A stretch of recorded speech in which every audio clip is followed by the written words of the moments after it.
Já pararam para pensar no que realmente faz os nossos aparelhos eletrónicos funcionarem? Pois é, dentro de cada telemóvel, de cada computador, tem um universo invisível de componentes a trabalharem em perfeita harmonia. Hoje, a gente vai mergulhar fundo em dois dos mais importantes deles e descobrir os seus segredos. Olhem só para eles. Isto aqui é um indutor e estes são os capacitores. Eles estão por toda a parte, a sério, em tudo que é eletrónico. Mas o que eles fazem exatamente, muitas vezes é um mistério. Pensem neles como os heróis anónimos do mundo digital e cada um tem uma personalidade bem distinta. E aí vem a grande questão, não é? O que é que estes pequenos componentes fazem afinal? Como é que duas peças que parecem tão simples se tornam a base de toda a tecnologia moderna? Bom, é isso que a gente vai desvendar agora. Vamos começar pelo indutor. Podemos dizer que o superpoder dele é resistir à mudança. Mas não é qualquer mudança, é especificamente a mudança na corrente elétrica. Ele é meio teimoso, sabe? E o mais curioso é que na sua forma mais básica, um indutor é só isto, um fio de cobre enrolado formando uma bobina. A genialidade dele está justamente nessa simplicidade. É o jeito como o fio é enrolado que lhe dá todas as suas propriedades únicas. Ok, vamos à definição. Um indutor armazena energia, mas atenção, não é como uma bateria. Quando a corrente elétrica, que é basicamente o fluxo de eletricidade, passa por ele, cria-se um campo magnético à sua volta. É essa energia magnética temporária que lhe permite fazer o seu trabalho.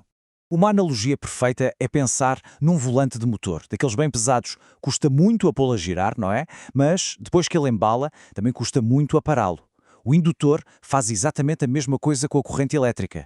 Ele opõe-se a arranques e paragens súbitas, tornando o fluxo todo muito mais suave. E agora, vamos conhecer o seu parceiro, ou melhor, o seu oposto, o capacitor. Se o indutor odeia mudanças de corrente, ou seja, no fluxo da eletricidade, o capacitor detesta mudanças de tensão, que a gente pode imaginar como a pressão elétrica. Estes pequenos cilindros que estão a ver são os capacitores. Se olharem para qualquer placa de circuito, mas qualquer uma mesmo, é quase garantido que os vão encontrar lá. Eles são absolutamente essenciais para que os circuitos eletrónicos funcionem de forma estável. A definição mais formal diz que um capacitor armazena energia num campo elétrico. Notaram a diferença fundamental? O indutor usa um campo magnético, o capacitor usa um campo elétrico. Eles guardam energia de maneiras completamente diferentes. A melhor analogia para um capacitor, sem dúvida, é uma caixa d'água. Ela enche-se e consegue manter a pressão da água na tubagem sempre estável, certo? O capacitor faz a mesmíssima coisa com a eletricidade. Ele carrega-se muito rápido e depois liberta essa carga para manter a tensão, a tal pressão elétrica sempre constante. Então, o que temos aqui são dois componentes com naturezas totalmente opostas. Um resiste à mudança de corrente, o outro resiste à mudança de tensão. Isoladamente, eles já são muito úteis.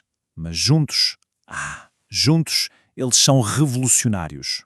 E aqui, nesta tabela, o contraste fica claríssimo. De um lado, o indutor com o seu campo magnético, opondo-se à mudança de corrente como um volante de motor. Do outro, o capacitor, com o seu campo elétrico, a opor-se à mudança de tensão, tal como uma caixa d'água. São literalmente opostos perfeitos. E é essa oposição que é o pulo do gato. Ao combinar os dois num circuito, os engenheiros conseguem criar filtros que, por exemplo, deixam passar certas frequências e bloqueiam outras.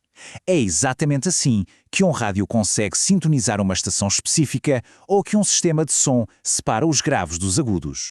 Mas ok, onde é que a gente vê isso no mundo real? Porque, no fim do dia, é esta teoria toda que constrói os aparelhos que usamos todos os dias.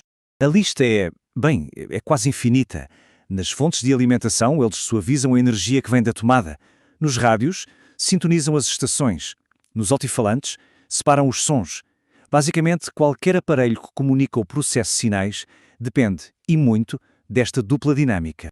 Portanto, a ideia principal é esta. Quando olhamos para uma placa de circuito como esta, não estamos a ver só um amontoado de peças. Estamos a ver um ecossistema cuidadosamente projetado, onde indutores e capacitores trabalham em conjunto, cada um com um papel vital e extremamente preciso. É uma bela forma de resumir tudo. Da bobina de fio mais simples ao capacitor mais pequenino, toda a nossa tecnologia é construída sobre estes princípios tão elegantes. Da próxima vez que ligarem um aparelho, lembrem-se da dança invisível de campos magnéticos e elétricos que o torna possível.